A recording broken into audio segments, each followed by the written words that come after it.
नमस्कार, आपण पाहत आहात पुणे लाईव्ह न्यूज. पाहुयात दिवसभरातील ठळक घडामोडी. शहर आणि परिसरातील संघटित गुन्हेगारीचे समूळ उच्चाटन करण्यासाठी पिंपरी चिंचवड पोलीस प्रशासनाने मोठी कारवाई करत मे 2026 या एकाच महिन्यात 5 गुन्हेगारी टोळ्यांमधील 45 सराईत गुन्हेगारांवर महाराष्ट्र संघटित गुन्हेगारी नियंत्रण अधिनियम अंतर्गत कारवाई केली आहे. यंदाच्या वर्षात आतापर्यंत आयुक्तालयाच्या हद्दीतील 27 गुन्हेगारी टोळ्यांमधील तब्बल 150 आरोपींवर मोका अंतर्गत कारवाई करण्यात आली आहे. मे महिन्यात ज्या 5 टोळ्यांवर मोका लावण्यात आला त्यामध्ये देहू पोलीस ठाण्याच्या हद्दीतील आफताब समीर शेख टोळी आणि साबीर समीर शेख टोळी, काळेवाडी पोलीस ठाण्याच्या हद्दीतील विकी शंभुलिंग सुतार टोळी, उत्तर महाळुंगे पोलीस ठाण्या हद्दीतील सागर बाळू जावळे टोळी तसेच चिखली पोलीस ठाण्या हद्दीतील अंबादास उर्फ सोन्या राजू राठोड टोळीचा समावेश आहे. या टोळ्यांवर खून, खुनाचा प्रयत्न, जबरी चोरी, खंडणी, घातक शस्त्रांचा वापर, तोडफोड, जाळपोळ, दहशत निर्माण करणे अशा गंभीर स्वरूपाचे अनेक गुन्हे दाखल आहेत. उत्तर महाळुंगे पोलीस ठाण्याच्या हद्दीतील सागर जावळे टोळीविरुद्ध 7 गंभीर गुन्हे दाखल आहेत. फुगेवाडी, दापोडी व हडपसर येथील प्रथम दर्शनी मॅथेनॉल मिश्रित गावठी दारू प्राशन घटनेनंतर राज्य उत्पादन शुल्क विभागाकडून 29 मे ते 4 जून या कालावधीत धडक कारवाई करून एकूण 1,47,27,145 रुपये किमतीचा मुद्देमाल जप्त करण्यात आला आहे. राज्य उत्पादन शुल्क पुणे विभागाने अवैध गावठी दारू निर्मिती व विक्री करणाऱ्यांविरुद्ध धडक कारवाई केली आहे. या कालावधीत एकूण 142 गुन्हे नोंद करण्यात आले असून एकूण 116 आरोपींना अटक करण्यात आली आहे. सदर गुन्ह्यामध्ये 8,472 लिटर तयार गावठी दारू जप्त करण्यात आली आहे. दरम्यान खेड तालुक्यात अन्न व औषध प्रशासनाने धडक कारवाई केली आहे. खेड तालुक्यातील भांबुरवाडी येथील उज्ज्वल सुपारी या विना परवाना दुकानातून 8,16,000ची संशयास्पद सुपारी जप्त करण्यात आली आहे. आळंदी तीर्थक्षेत्रापासून जवळच असलेल्या आळंदी मरकळ रस्ता या ठिकाणी पोलिसांनी एका इमारतीत सुरू असलेल्या रेव पार्टीवर पोलिसांच्या गुन्हे शाखेच्या युनिटने धाड टाकली आहे. एका इमारतीत रेव पार्टी सुरू होती. या रेव पार्टीला प्रोजेक्ट एक्स असं नाव देण्यात आलं होतं. या धाडीत 107 पुरुष आणि 49 महिला धुंद नशेत उपस्थित असल्याची माहिती समोर आली आहे. तर पार्टीमध्ये अनेक जण अल्पवयीन असल्याचे दिसून आले. या पार्टीत अंमली पदार्थांचा वापर आणि अवैध दारू विक्री होत असल्याच्या संशयावरून ही कारवाई करण्यात आली. पोलिसांनी 9,22,000 रुपये किमतीची मुदत संपलेले विदेशी दारू, गांजा, अंदाजे कप हुक्का, पॉट्स, वाहने आणि इतर साहित्यासह एकूण 85 लाख रुपयांचा मुद्देमाल जप्त केला आहे. पार्टीच्या 2 मुख्य आयोजकांना ताब्यात घेतले आहे. आळंदी येथील एका दुचाकी चालकाची एम परिवहन ॲपच्या नावाखाली तब्बल 4,76,000 रुपयांची ऑनलाईन फसवणूक झाल्याची घटना समोर आली आहे. वाहतूक दंड प्रलंबित असल्याचा बनाव करून अज्ञात भामट्याने मोबाईलवर लिंक पाठवली आणि त्याद्वारे फिर्यादीच्या खात्यातून महागडे मोबाईल खरेदी करून आर्थिक फसवणूक केली. या प्रकरणी आळंदी येथील पीडित व्यक्तीने तक्रार दिली असून अज्ञात सायबर भामट्याविरुद्ध आळंदी पोलीस ठाण्यात गुन्हा दाखल करण्यात आला आहे. फिर्यादीच्या मोबाईलवर व्हॉट्सअपद्वारे एम परिवहनच्या नावाने संदेश पाठवण्यात आला. त्यामध्ये दुचाकी क्रमांक MH14 LW 6414 वर 1,000 रुपयांचा दंड प्रलंबित असल्याचे नमूद करून व्ह्यू चलन या लिंकवर क्लिक करण्यास सांगितले. फिर्यादीने लिंक उघडताच एक बनावट ॲप मोबाईलमध्ये डाउनलोड झाले आणि काही वेळातच ते स्क्रीनवरून गायब झाले. त्यानंतर आरोपीने मोबाईलचा अनधिकृत प्रवेश मिळवून कॉल फॉरवर्डिंगची सुविधा सक्रिय केली. पुढे फिर्यादीच्या फ्लिपकार्ट खात्याचा वापर करून आणि क्रेडिट कार्डची उपलब्ध मर्यादा वापरत अवघ्या 15 मिनिटात सॅमसंग कंपनीचे 4 मोबाईल ऑर्डर करण्यात आले. या प्रकारामुळे फिर्यादीचे एकूण 4,76,044 रुपये नुकसान झाले. आळंदीजवळील चरोली चौकातील सिग्नलजवळ झालेल्या किरकोळ अपघाताच्या कारणावरून एका इलेक्ट्रिशियनवर हल्ला झाल्याची घटना घडली आहे. आरोपीने संतापाच्या भरात संबंधित व्यक्तीच्या डोक्यात दगड मारून तसंच मारहाण करून जखमी केले. या प्रकरणी उमेश मधुकर तांबे वय वर्ष 59 व्यवसाय इलेक्ट्रिशियन यांनी तक्रार दिली असून निखिल सुभाष काळे वय वर्ष 35 याच्या विरुद्ध गुन्हा दाखल करण्यात आला आहे. पिंपरी चिंचवड पोलीस आयुक्तालयाच्या हद्दीत अवैध दारू विक्री आणि जुगार अड्ड्यांविरोधात पोलिसांनी व्यापक कारवाई केली आहे. विविध ठिकाणी टाकण्यात आलेल्या छाप्यांमध्ये मोठ्या प्रमाणात दारूसाठा जप्त करण्यात आला असून जुगार खेळणाऱ्या व्यक्तींनाही ताब्यात घेण्यात आले आहे. या कारवाया चिखली, तळेगाव MIDC, म्हाळुंगे, चाकण आणि देहू पोलीस ठाण्याच्या हद्दीत करण्यात आल्या. संबंधित ठिकाणांवरील संशयितांविरुद्ध पोलिसांनी कारवाई करत अवैध दारू विक्री आणि जुगाराच्या प्रकारांवर आळा घालण्याचा प्रयत्न केला आहे. महाळुंगे, चाकण, देहू आणि तळेगाव MIDC परिसरातून देशी विदेशी तसेच गावठी हातभट्टीची दारू जप्त करण्यात आली. सततच्या कारवाईमुळे अवैध धंदे करणाऱ्यांमध्ये खळबळ उडाली आहे. पुणे महानगर प्रदेश विकास प्राधिकरणाच्या अखत्यारीतील खेड तालुक्यातील विकास कामांच्या फाईल्स अखेर धुळीतून बाहेर आल्या आहेत. गेल्या काही काळापासून भूसंपादन आणि स्थानिक विरोधाच्या कचाट्यात सापडलेले रस्ते प्रकल्प आता वेगाने मार्गी लागणार आहेत. आयुक्त डॉक्टर अभिजित चौधरी यांनी शनिवार 6 जून रोजी खेड तालुक्यातील 7 महत्त्वाच्या रस्ते प्रकल्पांची प्रत्यक्ष जागेवर जात पाहणी केली. यावेळी त्यांनी शासकीय कामात अडथळा आणणाऱ्या प्रवृत्तींना थेट कायदेशीर आणि प्रशासकीय कारवाईचा कडक इशारा दिला असून यामुळे अडवणूक करणाऱ्यांचे धाबे दणाणले आहेत. चाकण आणि खेड परिसर हा केवळ पुणे जिल्ह्याचाच नव्हे तर संपूर्ण देशाचा एक महत्त्वाचा औद्योगिक कणा मानला जातो. मात्र येथील वाढती लोकसंख्या आणि वाहनांच्या संख्येमुळे वाहतूक कोंडीची समस्या दिवसेंदिवस अत्यंत गंभीर होत चालली आहे. या कोंडीवर कायमस्वरूपी उतारा शोधण्यासाठी PMRDने अनेक महत्त्वाचे रस्ते प्रकल्प हाती घेतले होते. परंतु खराबवाडी, नाणेकरवाडी आणि मेदनकरवाडी या परिसरात स्थानिक वाद आणि भूसंपादनाअभावी या प्रकल्पांचे काम सुरुवातीलाच थंडावले होते. या गंभीर समस्येची दखल घेत आयुक्त डॉक्टर अभिजित चौधरी यांनी शनिवारी सकाळी या औद्योगिक क्षेत्राचा सविस्तर दौरा केला. त्यांनी केवळ कागदी अहवालांवर किंवा सादरीकरणावर अवलंबून न राहता स्वतः मैदानावर उतरून देहू एलवाडी रस्ता, 30 मीटर DP रस्ते आणि 45 मीटरचे महत्त्वाचे RP रस्ते यांची प्रत्यक्ष परिस्थिती जाणून घेतली. या दौऱ्यादरम्यान आयुक्तांनी घेतलेली आक्रमक भूमिका विशेष चर्चेत राहिली. भूसंपादन किंवा मोजणीच्या प्रक्रियेत अनेकदा स्थानिक पातळीवर होणाऱ्या जाणीवपूर्वक विरोधामुळे सार्वजनिक हिताचे मोठे प्रकल्प रखडतात. यावर बोलताना डॉक्टर चौधरी यांनी स्पष्ट शब्दात ताकीद दिली की जी व्यक्ती जमीन मालक किंवा घटक शासकीय विकास कामात सहकार्य करणार नाही किंवा अडथळे निर्माण करेल त्यांच्यावर कायद्याच्या चौकटीत राहून कठोर प्रशासकीय व फौजदारी कारवाई केली जाईल.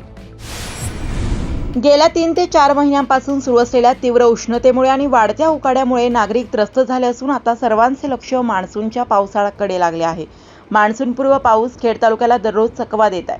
पावसाचा एकूण जोर तसेच मान्सूनच्या पुढील प्रगतीचा वेग किमान 15 जूनपर्यंत मंदावण्याची शक्यता असल्याची माहिती हवामान विभागाने दिली आहे. हवामानाच्या सध्याच्या अंदाजानुसार 15 जूनपर्यंत राज्यभर समाधानकारक आणि व्यापक स्वरूपाचा पाऊस होण्याची शक्यता कमी आहे. त्यामुळे शेतकऱ्यांनी शेतीची कामे आणि पेरणीचे नियोजन करताना हवामान विभागाच्या अंदाजाचा विचार करावा असे आवाहन करण्यात आले. दरम्यान कृषी व आपत्ती व्यवस्थापन विभागाकडून शेतकरी व नागरिकांना आवाहन करण्यात आले आहे. शेतकऱ्यांनी आगामी वादळी पावसावर अवलंबून राहून पेरणीची घाई करू नये. विजांच्या कडकडाटाच्या वेळी झाडाखाली, पत्राशेडखाली तसेच विद्युत ट्रान्सफॉर्मर, वीज खांब आणि विद्युत वाहिन्यांच्या जवळ थांबणे टाळावे असे म्हटले आहे.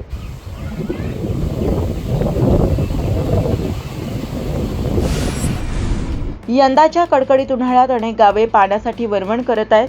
खेड तालुक्यातील एकलहरे, बांगरवाडी ग्रामस्थांनी याच पाणी टंचाईवर मात करण्यासाठी गावात अशी धडपड सुरू केल्याचे चित्र पाहायला मिळत आहे.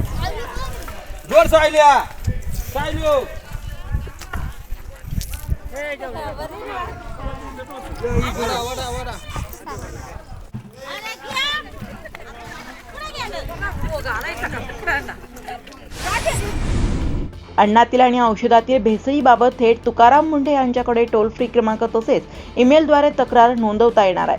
अन्नपदार्थाच्या दर्जाबाबत शंका असल्यास तक्रार करताना संबंधित आस्थापनेचा अचूक पत्ता आणि ज्या अन्नपदार्थात भेसळ होत आहे त्याची माहिती नमूद करण्याचे आवाहन करण्यात आले. संपर्कासाठी टोल फ्री क्रमांक 1800 22 23 65 व ईमेल jc-foodhq@gov.in देण्यात आला आहे. जागतिक पर्यावरण दिनानिमित्त कुरुळी येथील पाय ग्रीन इनोव्हेशन या पर्यावरणपूरक तंत्रज्ञान क्षेत्रात कार्यरत असलेल्या संस्थेतर्फे चिंबळीतील पद्मावती ट्रस्टला 112 झाडांचे दान करण्यात आले. या कार्यक्रमास खेड तालुका पंचायत समितीच्या सदस्या गौरी मुरे, चिंबळीचे माजी सरपंच पांडुरंग बनकर आदी उपस्थित होते. खेड तालुक्यातील मौजे सोळू हद्दीतून जाणाऱ्या आळंदी लोणीकंद राज्य महामार्ग क्रमांक 116 वर गतिरोधक तातडीने बसवण्याची मागणी ग्रामस्थांकडून करण्यात आली आहे. याबाबत ग्रामपंचायत सोळूने सार्वजनिक बांधकाम विभागाकडे प्रस्ताव सादर केला असून गेल्या 2 ते 3 वर्षांपासून सातत्याने पाठपुरावा करूनही अद्याप कोणतीही ठोस कार्यवाही झालेली नसल्याचे ग्रामस्थांनी फोटो पाठवून कळवले आहे. सीताफळ बागेत राजमा आंतरपीक उत्पन्न वाढीचा यशस्वी प्रयोग. शेतीमध्ये उपलब्ध जागेचा योग्य वापर करून कमी खर्चात अधिक उत्पन्न मिळवण्यासाठी आंतरपीक पद्धती उपयुक्त ठरते. याच उद्देशाने सुमित नवनाथ देवदरे, राहणार कडते, तालुका खेड यांनी आपल्या शेतातील सीताफळ बागेत राजमा या कडधान्य पिकाची लागवड केली आहे. फुले पुरंदर या जातीची सुमारे 150 सीताफळाची झाडे आहेत. झाडांमधील मोकळ्या जागेचा उपयोग करून राजमा पिकाची लागवड करण्यात आली असून सीताफळाच्या झाडांना आवश्यक मशागत, खत व्यवस्थापन व सिंचन करत असतानाच राजमा पिकाचे व्यवस्थापनही केले जाते, त्यामुळे अतिरिक्त खर्च कमी झालाय. राजमा हे कडधान्य पीक असल्याने जमिनीची सुपीकता टिकवून ठेवण्यास मदत होते, तसेच शेतातील मोकळी जागा उत्पादक बनते. या आंतरपीक पद्धतीमुळे मुख्य पीक असलेल्या सीताफळासोबतच राजमापासूनही अतिरिक्त उत्पन्न मिळण्याची संधी निर्माण झाली आहे. कडधान्य पिके जमिनीतील नत्र व्यवस्थापनास हातभार लावतात, त्यामुळे दीर्घकालीन दृष्टीनेही ही पद्धत फायदेशीर ठरते. सध्या सीताफळ बागेमध्ये राजमा पिकाची वाढ समाधानकारक असून उत्पादनाबाबत चांगली अपेक्षा आहे.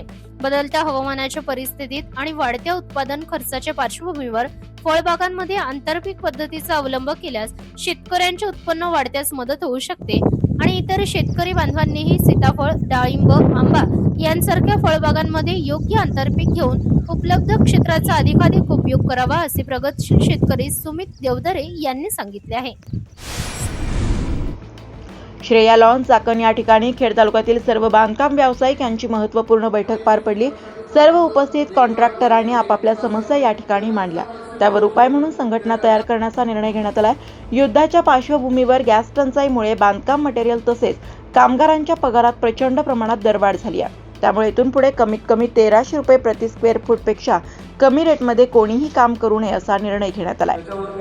पुढच्या ज्या बांधकाम जो करतोय आपल्याकडून करून घेतोय त्याची काय काय अपेक्षा आहे? आम्हाला सर्व कॉन्ट्रॅक्टरांना चांगल्या भावांनी आणि चांगल्या रीतीने काम मिळावं ही अपेक्षा. खेड तालुक्यातील शेर पिंपळगावात सरपंचांनीच गावाचा रस्ता अडवला असल्याचा आरोप स्थानिक नागरिकांनी केलाय. जिल्हा परिषद निवडणुकीत सरपंचांना पराभवाला सामोरे जावे लागल्याने त्यांनी रस्ता अडवला असल्याचं स्थानिकांनी पुणे लाईव्ह सोबत बोलताना सांगितले आहे. चाकण उत्तर पोलीस ठाण्यापर्यंत याबाबतच्या तक्रारी झाल्या. स्थानिक नागरिक आणि सरपंच यांनी नेमकं काय सांगितले जाणून घेऊयात. मी मंगेश तानाजी पोतले, शेर पिंपळगाव मोहितवाडी इथला रहिवासी. माझ्या घराकडे जाण्याचा रोड मोहितवाडी चौक ते तिथे वस्ती या रोडला शरद मल्हारी मोहिते यांनी रोडला काय केलं का अतिक्रमण करून कंपाऊंडचं काम चालू आहे. पहिलं त्यांचं घराचं कंपाऊंड असताना त्यांनी परत दुसरं कंपाऊंड रोडमध्ये घेतलंय. आम्ही त्यांना अडवण्यास गेलं, त्यांनी तिथं आम्हाला उलटं पालटं बोलून काय करायचे ते करा, मी कंपाऊंडचं काम काय बंद करणार नाही एवढी आम्हाला त्यांनी धमकी दिली. कोण येते मोहिते? शरदराव मोहिते हे गावचे लोकनियुक्त सरपंच आहे. आता चालू आहे. सरपंचांनी अतिक्रमण केलं असं म्हणताय तुम्ही? हा, सरपंचांनी. का बरं मग असं रस्त्यात अतिक्रमण का करतात? काय नाही, फक्त त्यांना हा का राजकीय याच्या बाई त्यांच्या आम्ही विरोधात काम केलं आम्ही इलेक्शनला, जेडपी इलेक्शनला. हा, म्हणून त्यांनी ते रोडमध्ये अतिक्रमण करून काम चालू केले. त्यांनी जिल्हा परिषदला ते पराभूत झाले त्याचा वचपती असा करतात असं तुमचा आरोप हो आहे? हो, आमचा असाच आरोप आहे त्यांच्या. बरं मग आता काय केलं तुम्ही? आता त्यांनी तिथं ते काम सुरू केलं. त्यांनी काम आम्ही त्यांना बंद करायला, पण त्यांनी ते काम तसं चालू ठेवलेलं आहे. आणि ते उलट म्हणतात काय करायचे ते करा. मला तिथं येऊ म्हणलं तू या दमक येतं काम बंद करू नको आणि मी हे काम पूर्ण केल्याशिवाय राहणार बी नाही. चॅलेंज देऊन आलेत ते मला तिथं. आम्ही आमचे सगळे शेतकरी बितकरी गेलो होतो. आम्ही सांगतो तुमचं काम चाला, आम्हाला काय कामाची मतलब नाही, पण तुम्ही तुमच्या वावरात काम करा ना, तुमच्या बांधाव काम करा. तुम्ही आम्हाला जाणार येणार आमच्या ऊसाच्या गाड्या आमच्या हे ते आम्हाला तिथं कशाला तुम्ही हे करता? ऊसाच्या गाड्या जातात, आमच्या मालवाहतूक गाड्या जातात, आमच्या छोटे गाड्या आहे, पोरं आहे शाळेची. कंपाऊंड बांधून काय करणार? आणि कंपाऊंडला कारणच नाही. स्वतःचं घर आहे, कंपाऊंड आहे, तरी नवीन फक्त आम्हाला त्रास द्यायला नवीन कंपाऊंड चालू केलं आहे काम.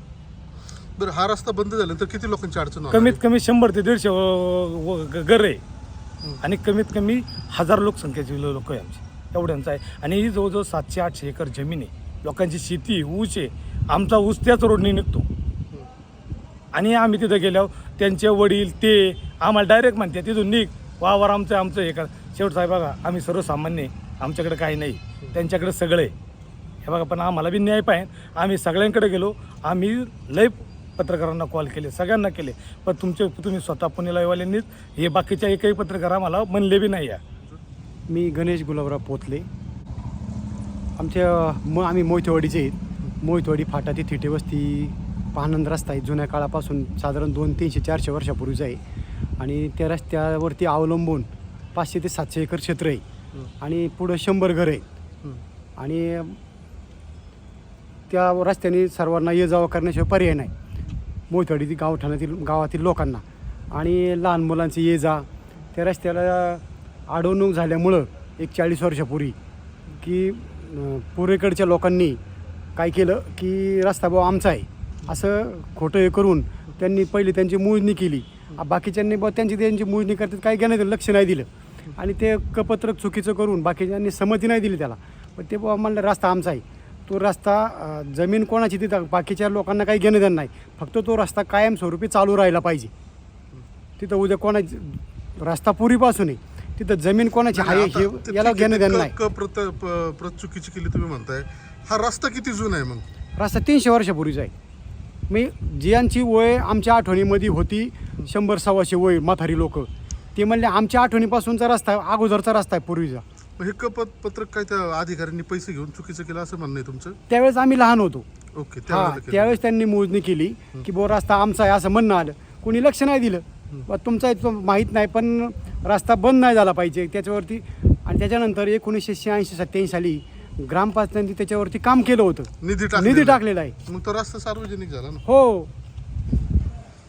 आणि त्याच्यानंतर मग काय आलं, बरं आता केस लागल्या, निकाल त्यांच्यासारखा झाला, आमसारखा झाला. आमचं म्हणणं फक्त रस्ता बंद नाही व्हावा, तो सर्वांसाठी, आणि त्यांना पण तोच रस्ता आहे. मग आता हा रस्ता बंद झाला, ते कुठून येतील? त्यांचं पुढं क्षेत्र आहे का जमिनीचं? हो, त्यांचं नदी पण क्षेत्र आहे, फक्त एका बाजूने पूर्व बाजूने तेच आहेत वैयक्तिक, आणि इकडच्या बाजूने अनेक शेतकरी आहेत. बरं, मग आता ते गावचे सरपंच पण आहे, तुम्ही काय त्यांना विनंती कराल?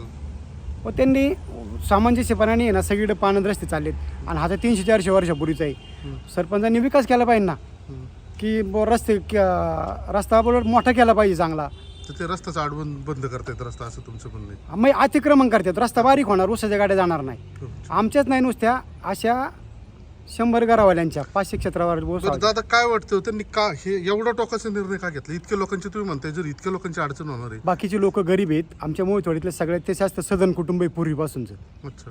हो, गावाने त्यांना यात्रा कमिटी अध्यक्ष, सरपंच केलं, आम्ही त्यांना मतदान केलं सगळ्यांनी, व आपल्याला विकास करतील, पण ते केलाच नाही त्यांनी. आमच्या सगळ्या आशेची निराशा झाली. आता तुम्ही सरपंच केलं त्यांना, पण जिल्हा परिषदला पाडलं म्हणून करतायत ना ते, असं म्हणतात. पण त्यांनी रस्ता नाही केला म्हणून त्यांच्या आम्ही विरोधात काम केलं, मग असा विषय झाला. नमस्कार, मी सागर मारुती पोतले, गाव शेल पिंपळगाव मोहितेवाडी, तालुका खेड, जिल्हा पुणे. तर मी मोहितेवाडी या ठिकाणचा कायमस्वरूपी रहिवासी असून मोहितेवाडी फाटा ते खाली पोतलेमाळा, गाडे थिटे वस्ती, तसेच बहुळकडे जाणाऱ्या रस्त्यावर, पानंद रस्त्यावर, साखळी रस्त्यावर श्री शरद मल्हारी मोहिते यांनी त्यांच्या घराच्या मागे त्यांच्या बांधाच्या खाली सुमारे 7 ते 8 फूट उकरून अतिक्रमण चालू केले, काल काम चालू केले. आणि त्या ठिकाणी आज आम्ही त्यांना विचारणा करण्यासाठी गेलो असता ते सर्व लोकांना गोळा करून तिथे आले त्यांच्या, आणि आम्हाला दमदाटी करू लागले आणि म्हणू लागले, मी रस्ता करणार, मी गावचा लोकनियुक्त सरपंच आहे, मला कोण अडवू शकत नाही, माझ्यावर खूप मोठा राजकीय वरद असतं, तुम्ही माझी काहीच करू शकत नाही, तुम्हाला काय करायचे ते करा, कायदा माझ्या बाजूने आणि सर्व माझ्या बाजूने आहे. तर आम्ही त्यांना बोललो की शरदराव, तुम्ही गावचे लोकनियुक्त सरपंच आहे, तुम्हाला गावाने एवढ्या मोठ्या मताधिकाऱ्याने निवडून दिलं, तुम्हाला गावची सेवा करण्याची संधी दिली, तर तुम्हीच सहकार्य करून बाबा माझं 4-5 फूट क्षेत्र घ्या, पण रस्ता मोठा होऊ द्या, खाली सर्वांची दळणवळणाची व्यवस्था होऊ द्या. आता त्या रस्त्यावरून सुमारे 150-200 कुटुंब रोज ये जा करतात खालीवर. रस्ता अतिशय खड्डेमय आणि नादुरुस्त रस्ता आहे. दरवर्षी आम्ही त्या ठिकाणी मुरुम टाकण्याचा प्रयत्न करतो, रस्त्याची डागडुजी करण्याचा प्रयत्न करतो, दरवेळेस ते कुटुंब त्या रस्त्याला आडवं येतं. आणि ह्या कारणास्तवच आमच्या चुलत्यांनी किंवा आमच्या जुन्या लोकांनी सुमारे 30-40 वर्षापूर्वी की कोर्टात केस दाखल केली रस्त्यासंदर्भात, की बाबा हे कायमस्वरूपी आम्हाला अडवणूक करतात, किंवा आम्हाला काहीतरी तुम्ही न्याय द्या. तर त्या संदर्भात खेड कोर्टात आमच्या बाजूने म्हणजे की रस्ता हा कायमस्वरूपी, हा जुना रस्ता आहे, हा जैसे थे राहावा असा कोर्टाने सुद्धा निकाल दिलेला आहे. आणि आता त्या संदर्भात मुंबईच्या उच्च न्यायालयात न्यायमूर्ती गोडसे मॅडमकडं, न्यायमूर्ती गोडसेंकडं हा खटला दाखल आहे. आता गावच्या लोकनियुक्त सरपंचांनीच रस्त्यावर अतिक्रमण करायचं ठरवल्यावर सामान्य जनतेने काय करायचं? आता त्या रस्त्याने सुमारे शाळेला येणारे जाणारे जवळजवळ 100-150 मुलांची गैरसोय होती. त्या गैरसोयीपायी त्या पालकांनी सुमारे 5-6 किलोमीटर लांब मुलं आपल्या शाळेला घातली. जी मोहितेवाडी गावठाणात शाळा आहे तिथं जायला यायला रस्ता खराब असल्यामुळे लांब लोकांची गैरसोय होऊन शाळेच्या लहान लहान मुलांनासुद्धा लोकांना लांब टाकायला लागत आहे. तरी आता या माध्यमातून शासनाला माझी हीच विनंती आहे की शासन एक बाजूला म्हणतं आहे की पानंद रस्ते खुले करा, रस्ते मोठे करा, आणि इथं जर गावचे लोकप्रतिनिधीच जर रस्ते जर अतिक्रमण करून अडवायचा प्रयत्न करत असेल तर आम्ही न्याय मागायचा कुणाकडं. तुम्ही तुमच्या गावातला रस्ता अडवला असे तुमच्या भागातल्या नागरिकांची तक्रार आहे, काय वस्तुस्थिती नेमकी? तर त्या ठिकाणी कोणत्या प्रकारचा रस्ता मी अडवलेला नाहीये. त्या ठिकाणी सदरचा जो रस्ता आहे तो ग्रामपंचायतीमध्ये आम्ही ठराव करून तो पानंद रस्ता म्हणून घेतलेला आहे. पूर्व बाजूच्या शेतकऱ्याची 4 फूट आणि आमची पश्चिम बाजूच्या शेतकऱ्याची 4 फूट असा 8 फूट रुंदीचा तो पानंद रस्ता करण्यास माझी कोणत्या प्रकारची हरकत नाही. खेड तालुक्याचे लोकप्रिय कार्यसम्राट माजी आमदार दिलीपांना मोहिते पाटील यांच्या मार्गदर्शनाखाली तो रस्ता पानंद रस्ता सिमेंट कॉन्क्रीट करण्यास गावचा लोकप्रतिनिधी या नात्याने माझी कोणत्याही प्रकारची हरकत नाही आणि तो रस्ता मी अडवलेला नाही. तो रस्ता सध्या चालू आहे. कोणत्या प्रकारची लोकांना अडथळा त्यापासून निर्माण होत नाही. बरं, आता त्या लोकांनी तिथं मला ते व्हिडिओज दाखवले, प्रत्यक्ष दाखवलं, तिथं तुम्ही काहीतरी ते रस्ता खोदलाय आणि तिथं काहीतरी कंपाऊंडचं काम करताय असं दिसतंय. तिथं काय खरं आहे नेमकं त्याच्यामध्ये? त्या ठिकाणी मी माझ्या जागेमध्ये स्वतःच्या जागेमध्ये त्या ठिकाणी माझे कंपाऊंडचं काम चालू आहे. त्या ठिकाणी मी कंपाऊंड त्या ठिकाणी काम करतो त्यापासून 10 फूट जाणे येण्यास कोणत्याही प्रकारची हरकत नाहीये. सदरच्या ज्या लोकांचा आरोप आहे तो पूर्णपणे चुकीचा आहे. मी त्या गावचा लोकनियुक्त सरपंच असल्यामुळे मी असं कोणत्याही प्रकारचं कृत्य काही लोकांना जाणे येण्यास मज्जाव करणार नाही किंवा अटकाव करणार नाही. त्या ठिकाणी माझी भूमिका सामंजस्य असून सदरचं कंपाऊंड हे माझ्या स्वतःच्या जागेमध्ये करत असून त्या ठिकाणी तो रस्ता मी कोणत्या प्रकारे अडविलेला नाहीये. जे लोकांनी आरोप केलेले ते एकदम चुकीचे आहेत. त्या आरोपाशी माझा कोणत्याही प्रकारचा काही संबंध नाही. ते जाणीवपूर्वक आणि राजकीय हेतूने ते आरोप माझ्यावरती करत आहेत. बरं, आता त्याच्यामध्ये दुसरा प्रश्न एक असा राहतो की तिथून समजा जे तुम्ही तुमच्या जागेमध्ये कंपाऊंड केलं म्हणताय त्याच्यानंतर पुढे रस्ता राहतोय का शिल्लक अजून? त्या ठिकाणी पुढे आतापर्यंत तो रस्ता सदरचा जो रस्ता होता तो रस्ता चाकण शिखरापर हवेपासून कोयळीच्या आपल्या नदीपर्यंत तो रस्ता त्या ठिकाणी आमची वडिलोपार्जित 50 एकर शेतजमीन असल्यामुळे आमच्या पूर्वजांनी तो रस्ता आम्हाला आमच्या शेतामध्ये जाणे येण्यासाठी आमच्या स्वतःच्या शेतामधनं तो रस्ता केला होता. त्यामुळं जे बाकीचे शेतकरी आमचे आरोप करत आहेत की तो रस्ता आमच्या पूर्वजांनी आमच्या शेतीसाठी जाण्यासाठी ठेवलेला होता. त्यामुळे आमची अशी भूमिका आहे की त्या ठिकाणी गावचा लोकनियुक्त सरपंच नात्याने माझी त्याही शेतकऱ्यांना विनंती आहे की बाबांनो तुमची 5 फूट द्या, माझे आमच्या बाजूचे 5 फूट देऊन आपण सदरचा रस्ता हा सिमेंटी कॉन्क्रीटीकरणाचा करूया. ओके, म्हणजे तिथून रस्ता बंद करणं ही तुमची भूमिका नाही आणि इथून पुढच्या काळात तुमची सामंजस्य भूमिका असेल. मागच्या लोकांची अडचण होऊ द्यायची नाही अशी तुमची स्वतःचीच भूमिका आहे, बरोबर आहे का? त्या ठिकाणी मला मतदान केलेले माझे मतदार त्या ठिकाणी गावचे नागरिक माझ्या भावकीतील लोक त्या रस्त्याने जात आहेत. स्वतः आमचं कुटुंब त्या ठिकाणी रस्त्याने जात आहेत आणि सदरचा हा जो रस्ता आहे त्या रस्त्याचा काही ठिकाणी आम्ही सरकारी मोजणी केलेली आहे. त्या मोजणीमध्ये तो रस्ता पूर्ण आमच्या बाजूने निघालेला आहे. त्यामुळे रस्ता कोणत्या प्रकारचा अडवणचा माझा किंवा माझ्या कुटुंबाचा कोणताही असा हेतू परस्पर त्या ठिकाणी लोकांना त्रास द्यायची भूमिका माझ्या कुटुंबाची किंवा माझी नाहीये. त्यामुळे जे जाणीवपूर्वक ज्यांनी आरोप केलेले ते पूर्णपणे बिनबुडाचे आहेत. त्यांनी त्यांच्या शेतामधनं त्यांनी त्यांच्या जागेमधनं 5 फुटाचा रस्ता द्यावा. आम्ही आमच्या जागेमधनं 5 फूट रस्ता देण्यास तयार आहे. सरकार दोन्ही शेतकऱ्यांनी सरकारी मोजणी करावी, सेंटर काढावा आणि दोन्ही बाजूला 5-5 फूट अंतराने माझी कोणत्या प्रकारची हरकत नाही. कोये तालुका खेड गावातील वारकरी संप्रदायातील हनुमंत कलवडे यांना एका संस्थेच्या वतीने 2026चा राज्यस्तरीय आदर्श समाजरत्न पुरस्कार प्रदान करण्यात आला. नमस्कार, आपण पाहत आहात पुणे लाईव्ह न्यूज.